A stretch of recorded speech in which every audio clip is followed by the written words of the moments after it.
위장 건강, 항암 효과 탁월한 양배추 다들 많이 드시고 계실 텐데요.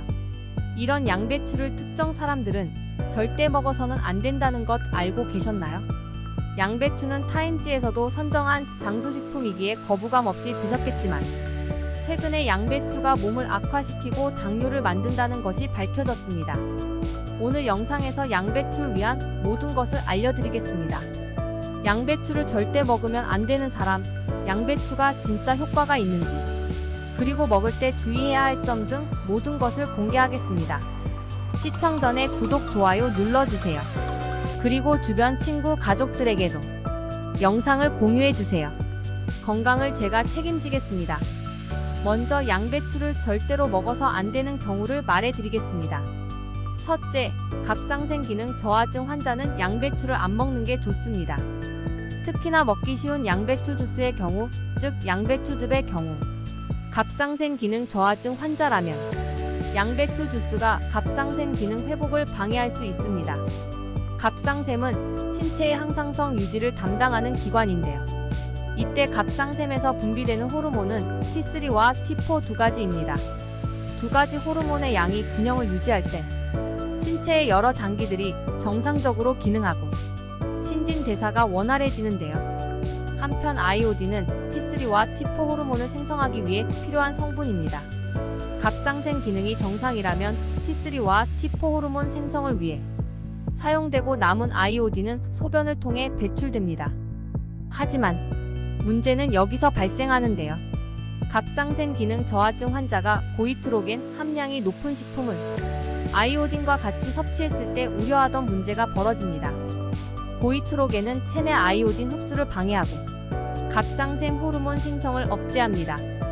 그래서 고이트로겐과 아이오딘을 함께 섭취한다면 갑상선 호르몬 분비가 저하되고 갑상선 기능 회복이 더뎌집니다.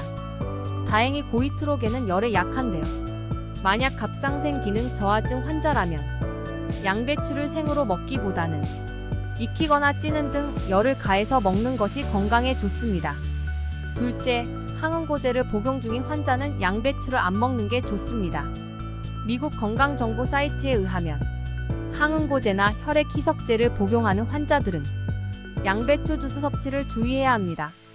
그 이유는 양배추에 들어있는 비타민 K 성분이 약효를 반감시킬 수 있기 때문입니다. 항응고제는 혈액의 응고 능력을 감소시키는 약물인데요. 혈관 내부에서 비정상적으로 혈전이 생기는 것을 방지하기 위해 사용합니다. 일반적으로 혈액은 혈관이 손상됐을 때 응고됩니다. 그리고 혈관이 손상되면 혈구 세포 중 혈소판이 손상 부위에 붙어서 덩어리를 형성합니다. 그러면 혈액 응고 단백질이 혈구를 단단하게 뭉치고 이렇게 혈전이 생성됩니다. 혈전이란 혈액 응고 과정에서 생성된 덩어리를 뜻합니다. 혈액의 응고 능력은 상처가 났을 때 지혈이 제대로 되는가와 관련이 있는데요. 그러나 혈액 응고 단백질에 이상이 생겨 혈관 내에 비정상적인 혈전이 마구 생기면 혈관을 틀어막아 중증 질환을 유발할 수 있습니다. 대표적인 질환으로는 정맥혈전증, 폐색전증, 심방세동, 뇌경색 등이 있습니다. 이처럼 비정상적인 혈전이 생성되는 것을 막는 약물이 항응고제입니다. 삼성서울병원에서는 항응고제에 대해 이야기하며 항응고제 복용 환자의 식사요법을 제시한 바 있습니다.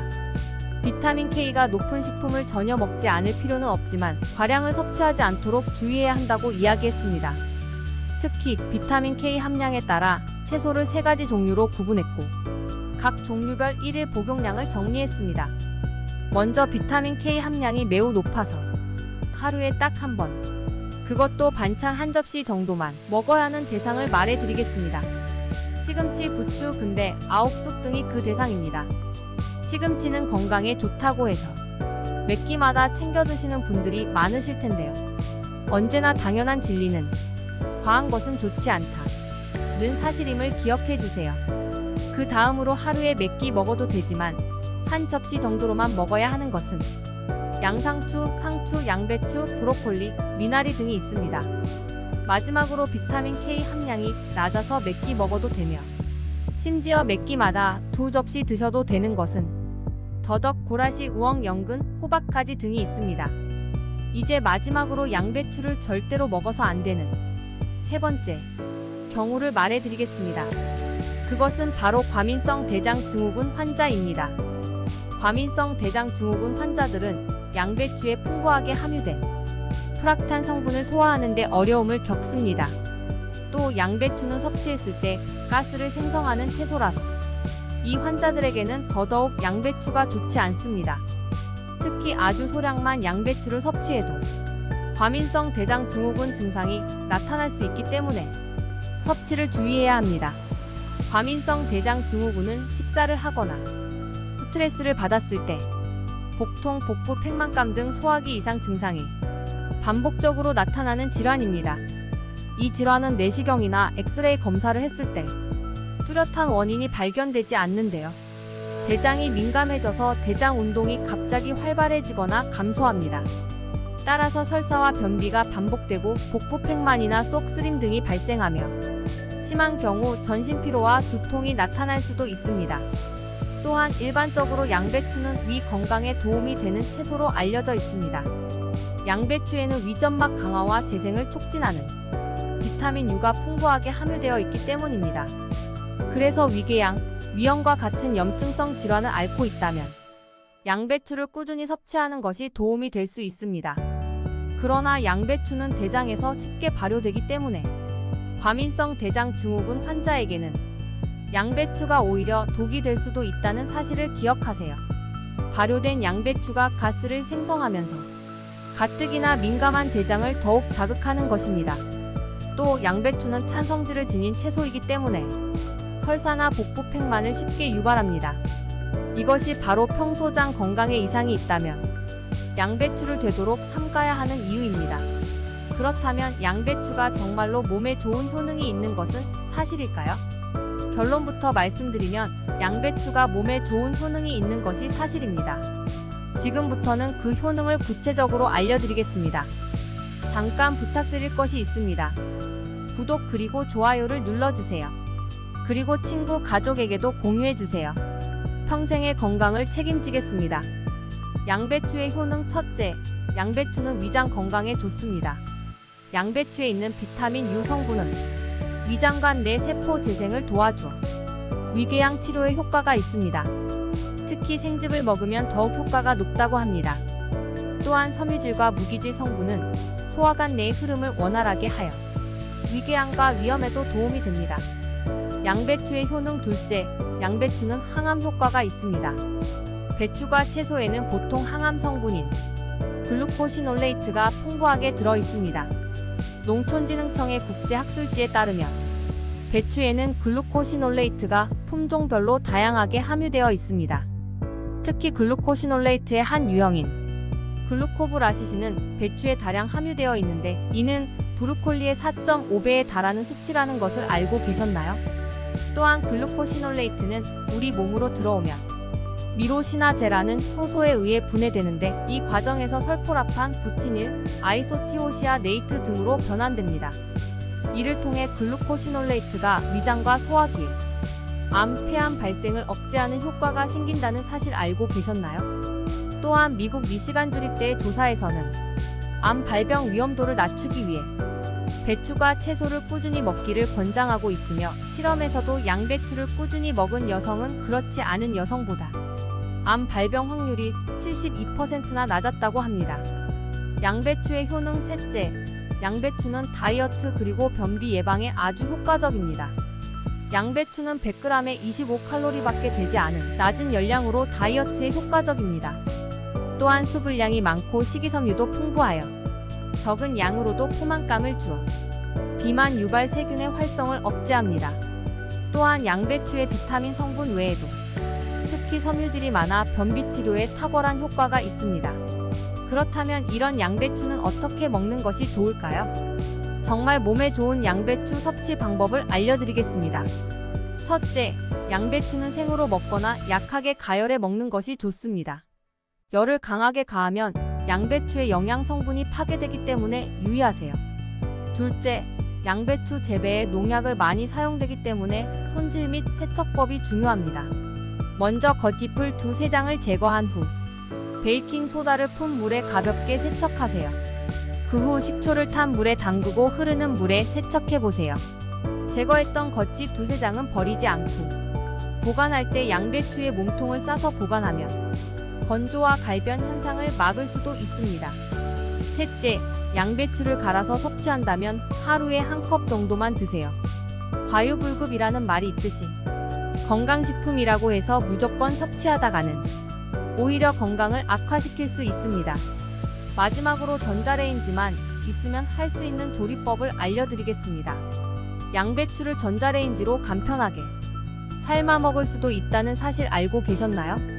손질된 양배추를 일회용 비닐팩에 넣은 후 물을 적당히 부어주세요. 그 후 비닐팩을 덮은 채로 전자레인지에 8분에서 10분 정도 돌려주면 됩니다. 이게 끝입니다. 이때 삶아진 양배추를 찬물에 헹궈주면 더욱 맛있게 먹을 수 있다는 사실도 기억해주세요. 또한 양배추를 샐러드로 아주 맛있게 먹는 방법 알려드리겠습니다. 먼저 샐러드는 기호에 맞게 양배추와 각종 과일과 야채를 준비하세요. 양배추 샐러드 소스는 새콤달콤한 맛이 나는 소스가 좋습니다. 양배추와 준비한 과일과 야채를 채 썬 후 접시에 담은 후 준비한 샐러드 소스를 뿌리면 양배추 샐러드를 즐길 수 있다. 이때 양배추 볶음은 양배추 500g, 소금 1작은술, 식용유를 준비하세요. 달궈진 팬에 식용유를 뿌리고 채칼로 얇게 썬 양배추를 눅눅해지기 전 빠르게 볶아내면 완성됩니다. 지금부터는 양배추와 어울리는 재료들을 말해드리겠습니다. 첫째, 양배추와 사과입니다. 양배추를 사과와 함께 먹으면 사과의 칼륨 성분이 혈관을 확장시켜주기 때문에 양배추의 혈전을 억제하는 설포라판과 사과의 칼륨을 함께 섭취하면 혈액순환이 크게 개선되고 혈압을 낮추는 데 도움이 됩니다. 둘째, 양배추는 신맛이 나는 과일과 궁합이 좋습니다. 양배추와 비타민C가 풍부한 자몽을 함께 섭취하면 항산화 효과를 최대로 끌어올릴 수 있습니다. 또한 배추는 면역력과 관계가 깊은 백혈구를 활성화시켜 암세포를 박멸시키는 효능이 있는 것으로 밝혀졌습니다. 양배추는 식이섬유가 풍부하고 칼로리가 낮고 노폐물을 배출시키는 효과가 있어 다이어트에 효과적인데 자몽의 쓴맛을 내는 나린진 성분은 몸속의 내장 지방을 제거하는 효과가 있어 양배추와 함께 먹으면 체지방 감량에 도움이 됩니다. 하지만 이렇게 몸에 좋은 양배추를 먹더라도 조금 주의해야 할 것이 있는데요. 특히 이런 상태인 사람들은 반드시 주의해야 합니다. 먼저 임신 중이거나 수유 중인 여성은 아이에게 영향을 줄 수 있으니 섭취 시 주의해야 합니다. 또 양배추의 혈당을 낮추는 효능은 당뇨병 환자에게는 위험할 수 있습니다. 비슷하게 갑상선 기능 저하증이 있는 환자도 주의하여 섭취하여야 합니다. 양배추의 요오드 흡수를 억제하는 성분이 갑상선 질환이 있는 사람에게 부작용을 줄 수도 있기 때문입니다. 그리고 타이레놀을 복용 중인 사람은 양배추가 약의 성능을 낮추기 때문에 섭취하지 않는 것이 좋습니다. 마지막으로 수술이 예정된 사람은 혈당에 영향을 줄 수 있기 때문에 최소 2주 전부터는 섭취를 금하는 것이 좋다. 마지막으로 구독자분들이 질문하셔서 답변해 드립니다. 양배추의 단점을 채워주는 음식을 궁금해 하셨는데요. 그것은 바로 우유입니다. 우유는 양배추의 부족한 단백질과 칼슘을 보완해줄 뿐만 아니라 위산을 중화시켜주는 역할을 합니다. 특히 양배추의 비타민U가 우유 속의 단백질과 결합하여 새로운 단백질을 합성하는데 이 단백질이 위산으로 손상된 위벽을 보호해줍니다. 양배추를 우유와 함께 갈아 먹으면 위장이 약한 사람들도 양배추를 비교적 안전하게 먹을 수 있습니다. 또한 당근을 함께 먹어도 좋습니다. 함께 먹으면 혈액의 생성을 촉진하고 혈액의 흐름을 좋게 합니다. 생당근을 넣으면 당근의 비타민C 분해 효소인 아스코르비나제가 사과와 양배추의 비타민을 피괴하기 때문에 식초나 레몬즙을 약간 넣으면 비타민C의 파괴를 막아준다는 것도 기억해주세요. 또한 양배추 특유의 유기질 유황 성분을 중화시켜주는 효과가 있습니다.